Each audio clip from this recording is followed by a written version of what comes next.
bikin spaceport bisa dibilang proyek yang gak kaleng-kaleng buat negara berkembang kayak kita.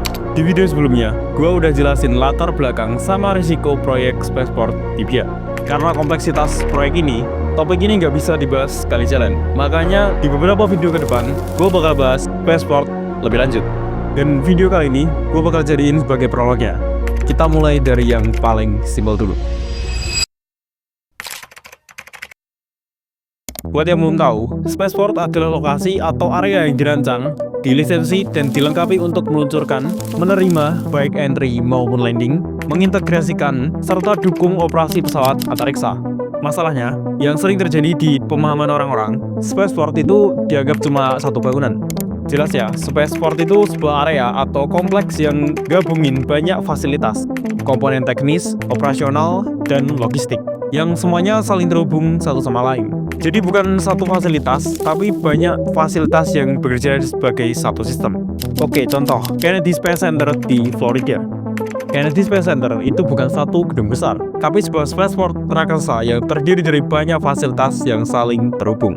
Dari data resminya, Kennedy punya sekitar 700 fasilitas dan bangunan yang tersebar di area sekitar kurang lebih 580 km persegi. Dan ini bukan cuma fasilitas peluncuran. Angka 700 fasilitas itu mencakup semua struktur pendukung di dalam kompleks spaceport. Mulai dari yang besar seperti Vehicle Assembly Building, sampai yang kecil seperti gudang penyimpanan, fasilitas teknis, dan ruang kendali.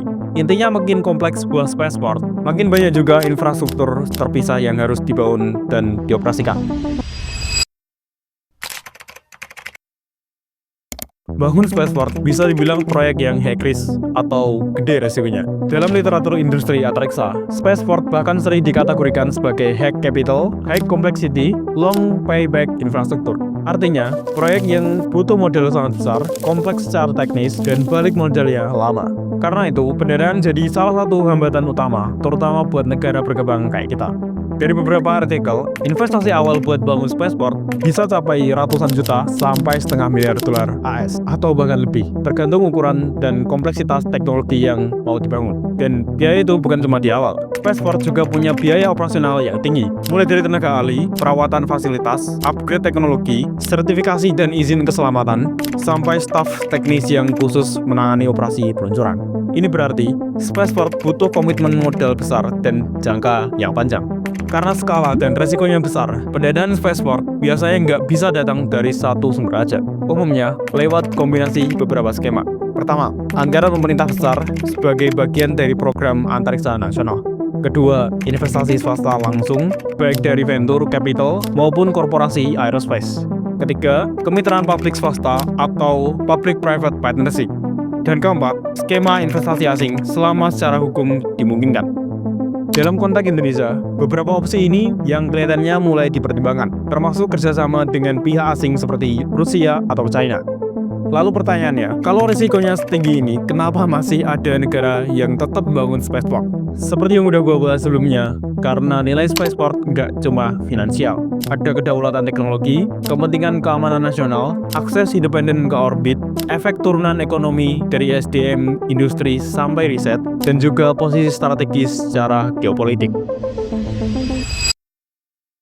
Jadi kalau kita tarik kesimpulan dari video ini, spaceport itu bukan satu bangunan, tapi sebuah kompleks infrastruktur yang sangat besar dan saling terhubung. Pembangunannya butuh modal yang besar, pengelolaan yang kompleks, dan tingkat risiko yang tinggi secara teknis maupun finansial. Karena itu, spaceport bukan proyek yang bisa dibangun asal-asalan. Spaceport butuh pematangan rencana, apalagi buat negara berkembang kayak Indonesia. Di video ini, kita baru bahas fondasinya. Gue bakal masuk lebih detail di video selanjutnya, mulai dari jenis spaceport, infrastruktur kunci seperti launchpad, sampai berbagai infrastruktur yang ada di dalamnya. Sampai jumpa di video selanjutnya.